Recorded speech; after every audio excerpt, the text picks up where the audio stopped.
It's EICMA season, everybody. Everybody been watching the new videos of the new models? Has anybody been reading the comments? uh, it just cracks me up. I'm looking at, the videos being put out of EICMA, and I just kind of laugh at, some of the comments that our people put so much time and energy into on YouTube comments. It's just like, it kind of makes me wonder if the people that are commenting, are they even riders? Do they love motorcycles?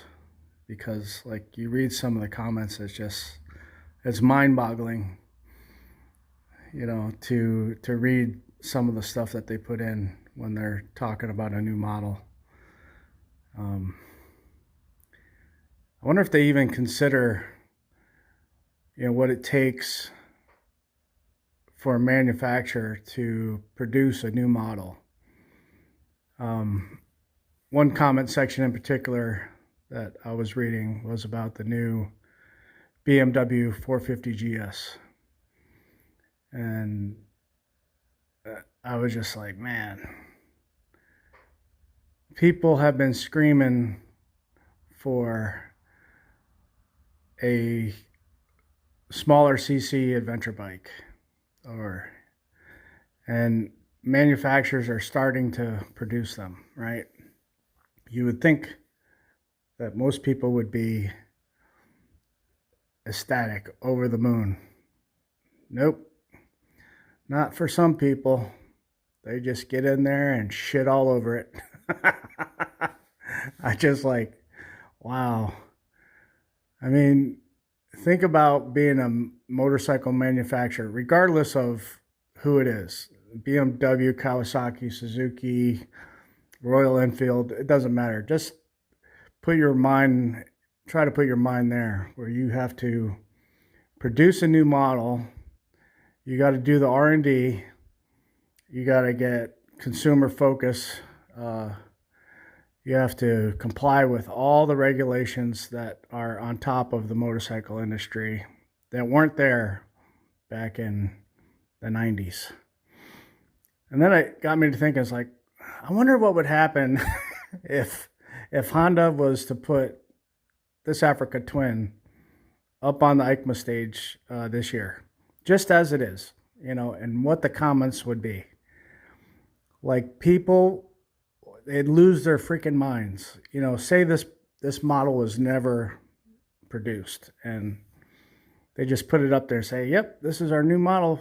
It's called the Africa Twin. They would just go berserk. I mean, they would read the spec sheet, and it would just, I think YouTube would shut down.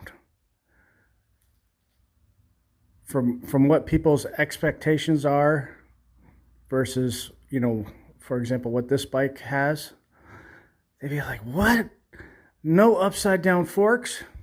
Oh my God. There's no ABS? There's no cruise control? What? It's got a 17-inch rear? How much does it weigh? It's 500 pounds? Oh my God, what a piece of junk. I'm not buying that. It just to think about the comments, it's hilarious. But anyway, I don't know what kind of life you have to get on YouTube to do that, because like, I don't think these people are real motorcycle people, because like, I could tell you flat out, I could have a good time on a 50cc scooter or a moped. I could have a good time on whatever. It's got two wheels and I'm rolling down the road or in the trail. I could have a good time on it. I mean, obviously we all buy our bikes for a particular reason, but these people have unrealistic expectations that there should be this perfect motorcycle for the masses. It will never happen. Never. Like, there is no such thing as a perfect bike for the masses. There might be a perfect bike for individual people, but not for the masses. And that's what these manufacturers are trying to do. You know, not build a perfect bike for the masses, but build a bike that appeals to the masses. You know, that's the name of the game. And there's going to be, you know, some things you have to, you know, not give into that people might want in a bike, whether it be, you know, cruise control or rim selection or whatever it is. There's just going to be some things that are not going to be on the bike, and you know, you're free to modify that bike when you buy it, you know, to make it yours. But to expect it to be produced in the way that you want it or you dreamed about it, I think you're just going to live in a world of constant disappointment, you know, if that's what you're working off of.